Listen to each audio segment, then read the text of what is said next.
प्रभू आश्रमात आल्याबरोबर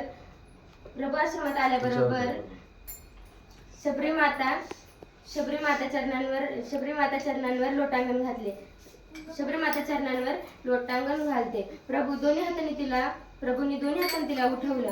मग शबरीमातेने प्रभू रामचंद्रांना आसनावर बसवलं आणि आसनावर बसवल्यानंतर पिण्याकरिता पाणी दिलं आणि खाण्याकरिता बोरे दिली. प्रभू रामचंद्रांनी शबरीला नवविधा भक्ती सांगितली. शबरीचा उद्धार झाला. मला याच्यातून एकच सांगायचंय.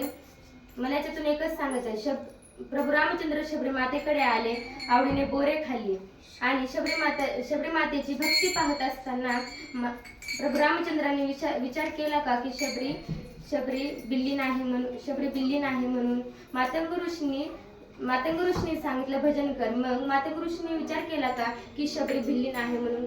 न पाहत येती म्हणजे जात. संत महात्मे जातीचा विचार करत नाही. जातही महत्वाची नाही आणि कुळही महत्वाचं नाही.